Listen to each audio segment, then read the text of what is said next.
우리에게 주신 하나님의 말씀은 시편 51장 10절에서 11절입니다.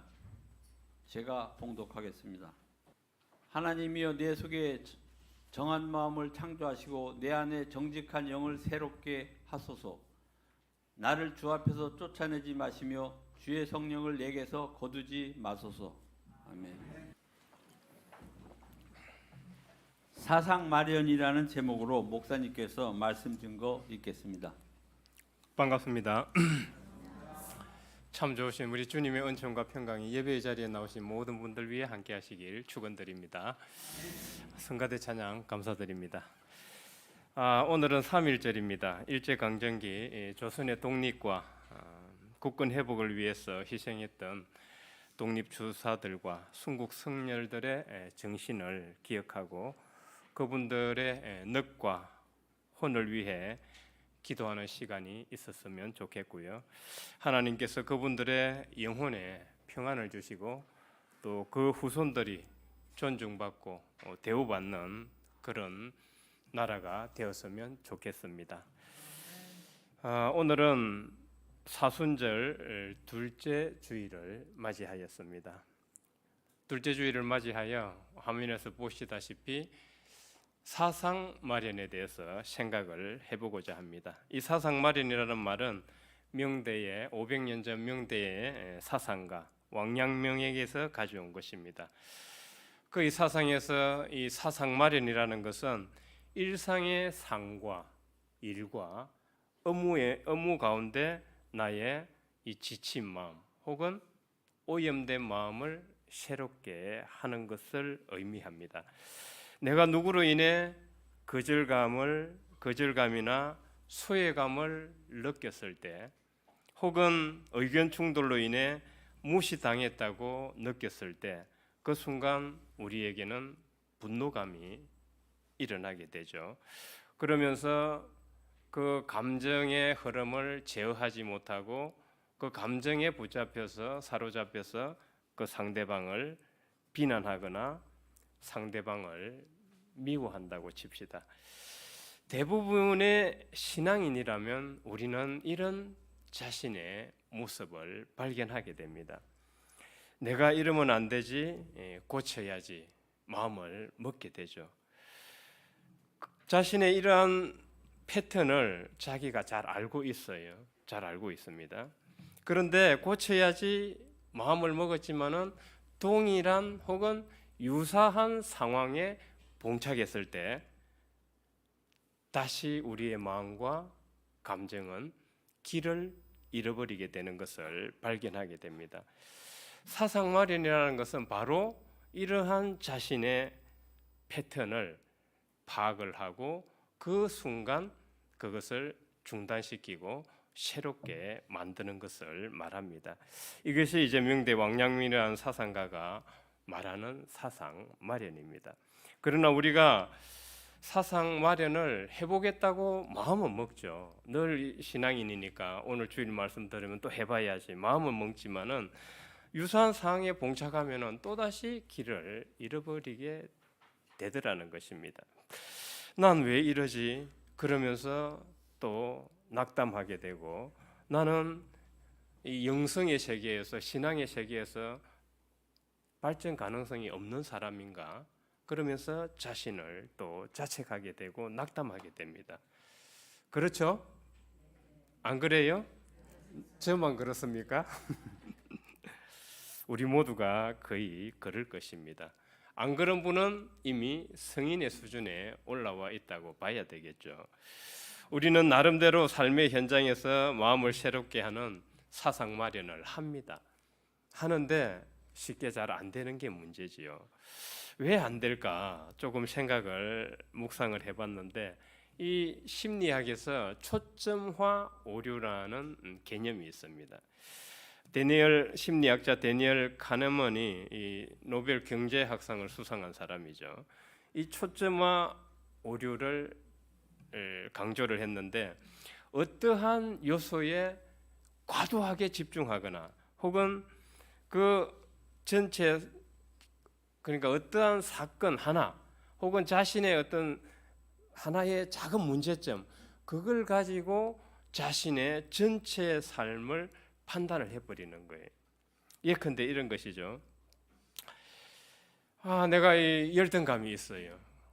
대중 앞에 서면은 말을 버벅거리고 더듬거리고 막 어찌하지 못하고 이제는 막 시간이 이제 1분이 그냥 10시간 같고 빨리 도망가기 바쁩니다. 그런데 매번 이걸 이제 계속 반복하는 나의 모습을 발견을 해요. 그런데 가기 전에는 안 그래야지 엄청나게 연습을 해가죠. 그런데 그 자리에 딱 들었으면은 다시 그러한 상황을 재반복하게 되더라는 것입니다. 또 이런 것도 있죠. 서울에 살면 더 행복할 것이다. 이게 초점의 오류예요. 서울이라는 도시 지역에 산다고 행복해지는 것이 아니죠. 이 행복이라는 것은 자신의 재산, 인격, 그리고 자신의 취미, 인간관계, 성격, 직업 이런 모든 것들이 다 연결되어 있는 상태에서 오는 것이죠. 그런데 서울이라는 도시에 살면 행복해질 것이다. 이 한 가지를 가지고 행복의 전체를 판단하는 것이 바로 초점화 오류라고 할 수 있습니다. 또 이런 것도 있죠. 시험을 망쳤다. 그러면은 예컨대 수능을 망쳤다 칩시다. 그러면은 나는 인생 끝났다. 이렇게 여기는 것이 초점화 오류예요. 또 나는 한번 거절당했다. 그러면 나는 가치 없는 사람이다. 이렇게 자기 스스로 전체 삶을 비관적으로 봐버리는 거죠. 오늘 발표를 하는데 더듬고 버벅거렸고 준비한 것을 제대로 발표 못했다. 나는 실패하고 나는 늘 이런 사람이고 앞으로 사람들 앞에 서면 안 된다. 이런 자기 인식을 갖게 되는 거죠. 어느 한 사건이 자신 전체의 자아와 삶을 대표한다고 착각하는 것이 바로 초점화의 오류라고 할 수 있습니다. 신앙 영성의 차원에서 보면은 고난 하나가 있는데 지금 이 문제가 해결이 되지 않습니다.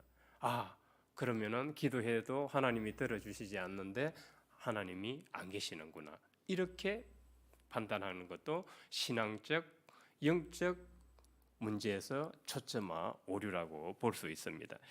그래서 초점화 오류는 다시 한번 말씀드리면 특정 대상이나 어떤 자기의 작은 사소한 그런 결점 거기에 대해서 과도하게 집중한 나머지 그 전체가 자신의 삶인 양 착각해버리는 거죠. 이렇게 될수록 사람들은 이제 강박관념을 가지게 돼요. 나는 이렇게 했을 때 늘 머피의 법칙으로 이렇게 되더라. 그런 이제 강박관념을 가지게 되면서 오히려 이제 더 상과 행동에서 오작동을 불러오게 됩니다. 예컨대 내 마음의 어두운 그림자를 이제 그림자나 혹은 자기가 알잖아요. 그 패턴을 알고 그리고 그 열등감을 자기가 알아요. 이걸 이제 없애야지 막 이제 자기가 결심을 합니다. 결심을 해. 그렇게 했을 때 이 강박관념은 오히려 자신의 그 결점에만 시선을 초점을 두게 돼요.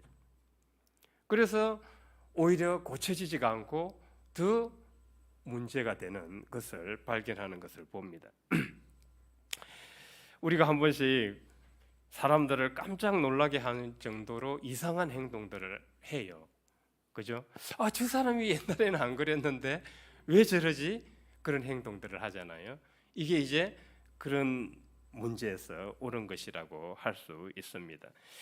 이러한 문제에서 나중에 이제 그게 진정되고 나면 자신을 돌아봐요. 내가 왜 그랬을까? 내가 왜 그때 그걸 넘어가지 못했지?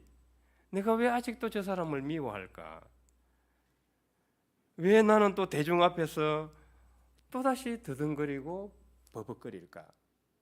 하는 이 자책과 이 죄책감은 계속 그런 영적 성장을 돕는 것이 아니라 그 강박관념 오히려 독이 되더라는 것입니다.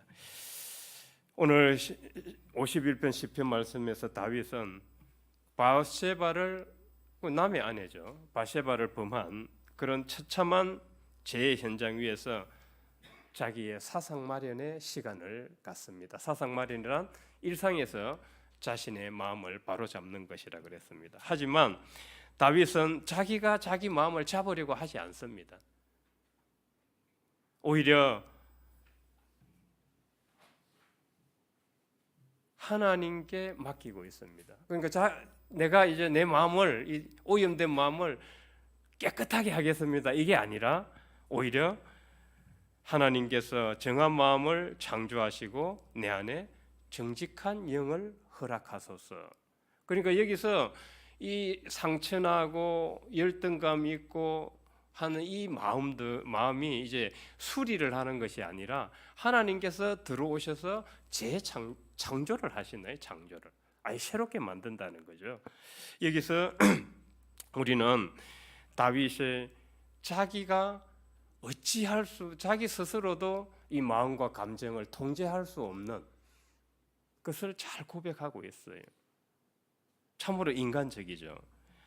그러니까 여호와 하나님이시여 어찌할 수 없는 이 마음과 감정을 여호와께서 들어오셔서 새롭게 창조해 주십시오. 이렇게 기도드리고 있는 것입니다.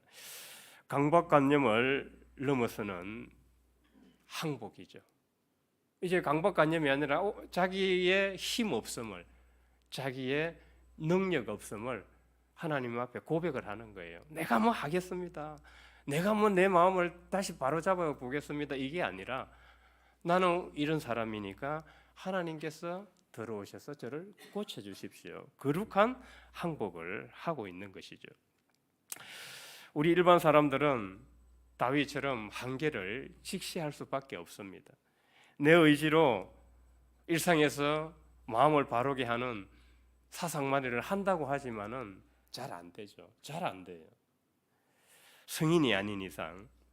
그래서 익명의 알코올 중독자 모임에서 설립자 빌 윌슨은 이 알코올 중독을 치유하고 회복되기 위해서는 가장 먼저 해야 될 일은 무엇인가 하면은 자신의 무능력, 그러니까 중독 앞에서, 알코올 중독 앞에서, 술을 못 끊는 것 앞에서 자신의 무능력, 자신의 힘 없음을 하나님 앞에 솔직하게 고백하고 나보다 더 큰 하나님께서 나를 만져주셔서 고쳐주기를 바라는 거예요. 그래서 몇 단계가 있는데 가장 첫 단계가 저걸 해야 돼요.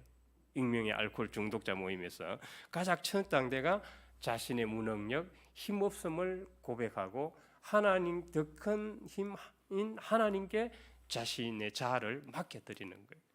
그랬을 때 회복이 되고 중독에서 벗어나더라는 것이죠. 그러면은 자신을 이제 비워야 되는데, 장로님, 자신을 비운다는 게 뭡니까? 말씀은 많이 들었죠. 자신을 비운다는 게 뭘까요?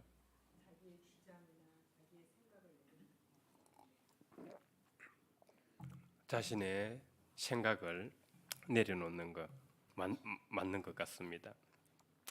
우리는 어떤 문제에 직면했을 때 내 생각과 이성으로 판단하고 행동합니다. 실제로는 그게 정상이죠. 그게 정상이죠. 문제는 내 생각과 이성과 판단과 행동이 올바르지 않을 때 문제가 된다는, 올바르지 않을 때. 예수님이 회개하라고 했을 때 이 메타노이아는 지금 우리의 생각과 관점과 이성과 판단에 문제가 있는데 이걸 새롭게 하라는 거예요. 문제 없는 것을 새롭게 하라는 게 아닙니다. 그래서 비운다는 것은 지금 문제 있는 내 생각과 마음과 감정과 판단과 이성을 내려놓는다는 거예요. 그런데 우리는 문제가 생겼을 때 이 문제 있는 의식으로 접근을 해요. 그럼 문제가 해결이 될까요? 안 될까요? 문제가 해결이 안 되죠. 그래서 자신을 이제 비운다는 것은 자신의 생각과 마음을 내려놓는 것인데 결국은 나의 생각과 마음과 감정들이 바르지 않다는 것을 인식하는 거예요. 그러면은 그걸 중지를 해야 되는 거죠. 판단하고 정죄할 때 중지를 해야 되는 거예요. 그럼 왜 오염되는가? 인간은 세 단계의 정신 단계를 거친다고 하죠. 단순한 단계, 복잡한 단계, 깨어난 단계, 세 단계를 거치는데 우리는 대부분 어디에 머물러 있을까요? 우리 대부분은 지금 저 역시도 마찬가지지만은 복잡한 단계에 머물러 있어요. 단순한 단계는 아이들의 상태예요. 저기 해나 해건이 우리 그 영아들 한번 보십시오. 부모가 시킨 대로 해요. 마음이 순수해요. 걔네들은 하나님 믿으면은 걔네들이 기도하는 거 보고 깜짝 놀랐다니까요.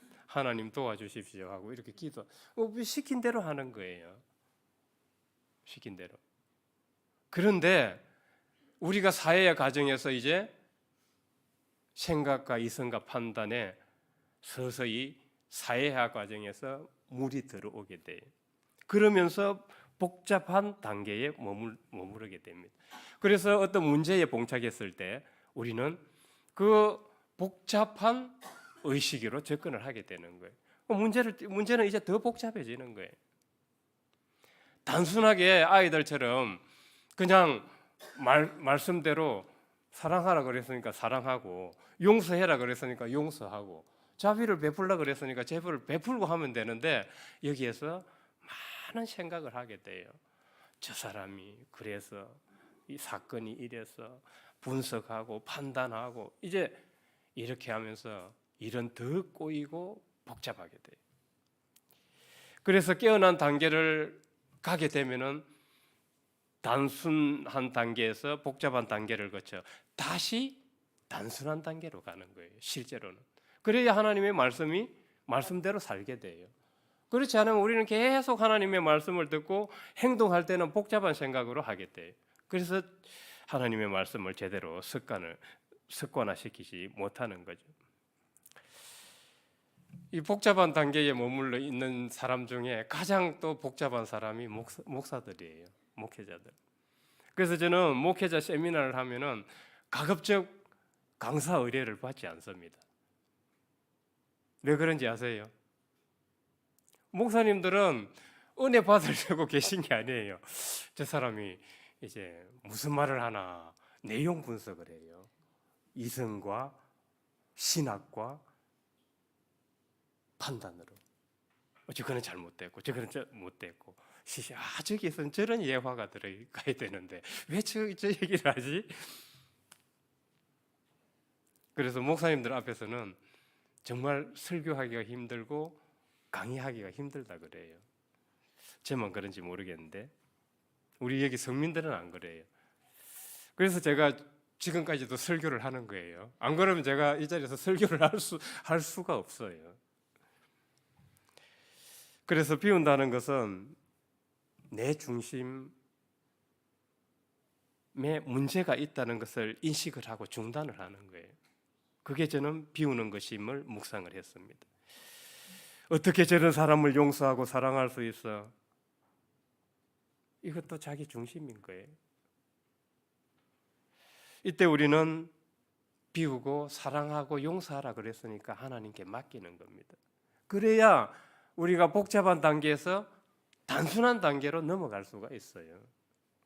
성령께서 들어오셔서 우리 길을 안내하시게 되지. 하나님께서는 계속 우리와 함께 하시면서 인도를 하시는데 내가 그냥 이래서 안 되고 저래서 안 되고 그래서 안 되고 계속 맡고 있는 거예요. 제가 오늘 설교에서 말하는 사상마리는 바로 이런 것입니다. 나의 힘없음을, 무력함을 하나님 앞에 내려놓고 하나님께 의지하고 맡기는 거예요. 이유를 붙이지 않고 그대로 수용하고 말씀을 따르는 겁니다. 내 힘으로는 도저히 삶의 현장에서 이 마음을 고칠 수 없습니다. 고백하면서 하나님께 내 자존심과 내 자아를 내어드리는 거예요.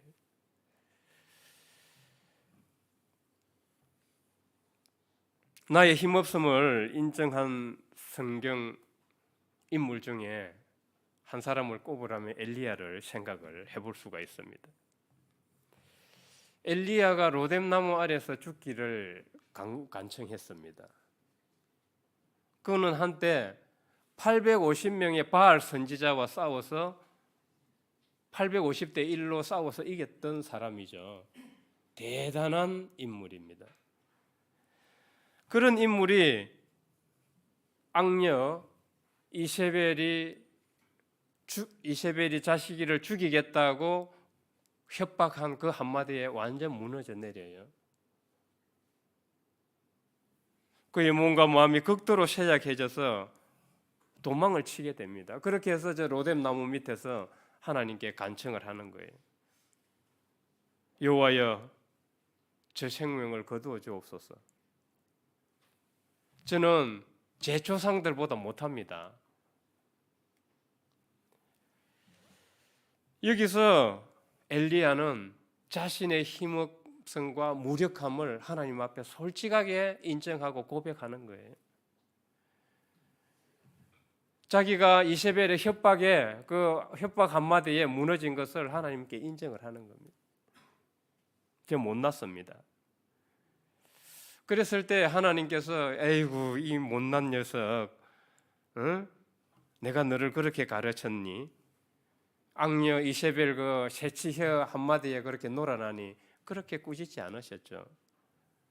대신 천사를 보내서 먹이시고 공감해 주시면서 어루만져 주시고 재우시고 여러 번 그렇게 하잖아요. 여러분들이 정말 심리적, 육체적, 정신적으로 번아웃이 왔다면은 자고 먹고 쉬어야 돼요. 자고 먹고 쉬는 것이 사상 마련의 시작입니다. 지금 내가 정신적으로, 육체적으로 힘든데 계속 버티는 거 그건 답이 아닙니다. 이 성경에도 보면 엘리야도 자고 먹고 쉬고 또 주위로부터 공감과 위로를 받고 그렇게 회복이 되는 거예요. 내 혼자 힘으로 되지 않습니다. 그렇게 해서 엘리야는 다시 일어나서 40주야를 호렙산으로 달려가서 자신의 사명을 다 감당하게 됩니다. 진정한 사상 마련은 자신의 힘과 능력으로 내 그림자를 고쳐보겠다고 이를 악다물고 하는 것이 아니고, 그리고 이 어려운 상황을 내 힘과 능력으로 반전시키겠다는 것이 아닙니다. 하나님께 맡기고 기도하는 가운데 묵묵히 말씀대로 나아가는 겁니다. 만일 엘리야가 자신의 힘과 능력과 의지로 이 문제를 반전시키고 자신을 고치려고 했다면 엘리야는 지금 성경의 기록에 등장하지 않았을 겁니다. 중세시대에 이 비움의 영성을 잘했던 영적 서성이 있습니다. 아마 좀 생소하실 수는 있는데요. 마이스터 에크하르트입니다. 이 에크하르트는 사상 마련의 핵심을 아주 잘 알았던 영적 서성이라고 생각됩니다. 그는 하나님과 연결되기 위해서는 내가 무언가를 해야 되는 것이 아니라 비우는 것에 있다고 봤어요. 앞서 말씀드렸던 그 비움에 있다고 봤습니다. 내 마음을 깨끗하게 하고 나의 그림자를 지우겠다고 열등감을 고쳐보겠다고 달려드는 것조차 영적 교만일 수 있다. 그래서 그는 모든 일상을 내 생각과 이성과 그 판단, 제가 말하는 건 잘못된 그 판단을 중지하고 하나님의 말씀에 맡기고 의지하는 거예요. 그는 비움의 영성을 통해서 우리가 하나님과 연결되는 길을 제시한 영적 서성입니다. 또 일상에서 사상 마련을 잘했던 영적 서성이 한 분 계신데 성 프란치스코입니다. 그는 자기 안에 정직한 영을 유지를 했던 분이십니다. 그런데 그분의 비결은 다른 데 있지 않고 일상을 하나님의 말씀을 경청하는 강의실로 삼았다는 거예요. 그러니까 일상에서 새소리, 해, 달, 별, 피조물 가운데 있을 때 이 모든 것이 하나님의 말씀임을 경청하고, 심지어는 한센병 환자와 같이 있는 그 순간도 하나님이 말씀하시는 강의실로 삼았어요. 그래서 그는 나쁜 것을 받아들이고 집착하기보다는 좋은 것, 긍정적인 것에 집중했습니다. 이런 일하고 있습니다. 성 프란치스코는 하나 아버지와 관계가 좋지 못했어요. 저렇게 큰 성인도 아버지와 관계가 아주 안 좋았습니다. 그래서 이제 그 길에서 아시시의 프란치스코잖아요. 그 아시시라는 지역에 다니면 이제 아버지와 만나게 될 거 아닙니까? 그 아버지가 늘 이제 아들하고 뭐 손절을 해버렸으니까 호적 파가라 해서 이제 끝나버린 거예요. 수도원에 그리고 이제 호적 파서 이제 수도원에 들어간 거죠. 그런데 아버지가 길에서 만나면은 자기 아들한테 저주를 퍼붓는 거예요. 저주를. 그러나 프란치스코는 아버지와의 만남을 피하지 않았고 아버지가 그 주는 저주를 그대로 받아들였습니다. 그렇지만 그가 이 저주를 극복한 방법이 있어요. 여러분들은 어떻습니까? 계속 저주의 말을 듣고 있으면은 어때요? 견딜 수가 없죠. 견딜 수가 없어요. 왜냐하면 그 저주의 말이 내 마음에 들어와서 뿌리를 내리기 시작하면은 이거 견딜 수가 없습니다. 그래서 프란치스코는 하나의 방법을 썼어요. 그 동네에 그 지역에 아주 경건한 노인 한 분에게 부탁을 합니다. 내가 아버지를 만나서 아버지가 나에게 저주를 퍼부을 때 당신은 나에게 하나님의 축복의 말씀을 해주십시오. 그러니까 한쪽 귀로 아버지가 저주를 하면은 한쪽 귀에는 그 경건한 노인이 하나님의 축복의 말씀을 계속 넣어주는 거예요.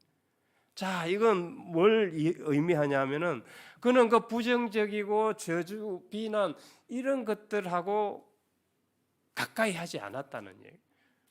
일상을 하나님의 말씀으로서 살기 위해서 애를 썼다는 거예요. 그렇게 해서 그는 자신 안에 정직한 영을 유지할 수 있었습니다. 사실 성령은 이런 위대한 영적 스승들에게만 임하는 것이 아닙니다. 우리에게도 마찬가지로 역사하고 계십니다. 우리가 나쁜 말을 하거나 듣지 않도록, 그리고 생명을 괴롭히는 혹은 생명을 파괴하는 그런 나쁜 마음이나 나쁜 행동을 하지 않도록 늘 곁에 성령을 보내셔서 위로자를 보내셔서 우리를 인도하고 계시는데 우리 스스로가 지금 받아들이지 않는 겁니다. 그러면 성령은 우리에게 위로자를 보내시는데 어떻게 보내실 수 있나? 매일 말씀 묵상하는 말씀 묵상이 될 수가 있고, 설교 말씀이 될 수도 있고, 구역 모임이나 나눔을 통해서 성령은 우리에게 하나님의 말씀을 전할 수도 있습니다. 그래서 우리는 이 성 프란치스코처럼 일상에서 하나님의 말씀을 경험하는 삶으로 나아가야 합니다. 하나님, 어떤 중학생이 그랬다 그래요. 엄마, 나에게 하나님 보여줘봐. 그러면 내 교회 갈게. 그 단계에서는 충분히 그럴 수 있어요. 우리는 이해를 해야 되죠. 그러나 이제 복잡한 단계에서 우리가 깨어난 단계로 가기 위해서는 늘 일상을 하나님의 말씀이 임하는 강의실로 삼고 배우는 장소로 삼아야 합니다. 말씀에는 에너지가 있다는 사실을 제가 여러 번 강조했습니다. 데이비드 호킨스 박사는 성인 한 사람의 에너지가 그러니까 성인 한 사람이 그 나라나 도시에 있으면은 그 나라나 도시가 그 성인의 에너지로 인해서 보호받고 지켜진다는 거예요. 저는 그런 경험을 몇 번 했습니다. 위대한 영적 스승이 무너지고 그러니까 하나님의 품으로 가실 때 육의 장막이 무너졌다는 얘기입니다. 가실 때 지구에는 나라에는 어마어마한 혼란과 그런 좋지 않는 일들이 발생한 것을 저는 경험을 했습니다. 나중에 개인적으로 오면 제가 대답해 드리겠습니다. 성인 한 분이 그 나라와 도시에 있느냐 없느냐 차이는 엄청나게 큽니다. 그 에너지의 장이 강력합니다. 그래서 데이비드 호킨스 박사는 이것을 학문화해서 그 책으로 펴낸 겁니다. 의식혁명이라는 책을 한번 읽어보시기 바랍니다. 그래서 그 책을 읽어보면은 거기에서는 성령 한 사람의 에너지는 강력하기 때문에 도시나 나라가 보호받을 수 있는데 하물며 그분의 말씀은 어떠하겠냐는 거예요. 그래서 데이비드 호킨스 박사는 성경 말씀에 어마어마한 에너지가 있다고요. 어마어마한. 왜냐하면 하나님의 말씀이기 때문에.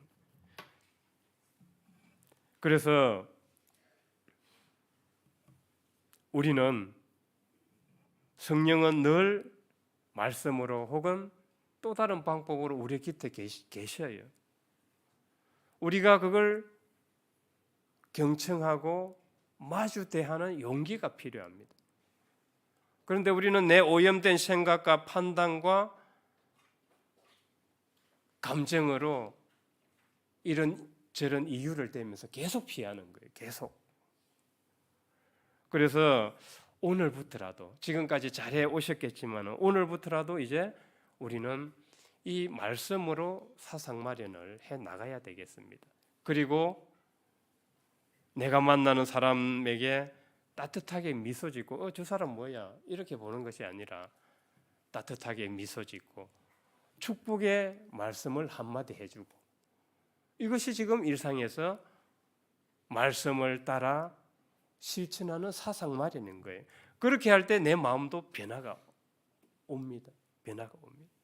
내 마음을 바꿔야겠다가 아니라 행동을 함으로써 우리는 변화시켜야 합니다.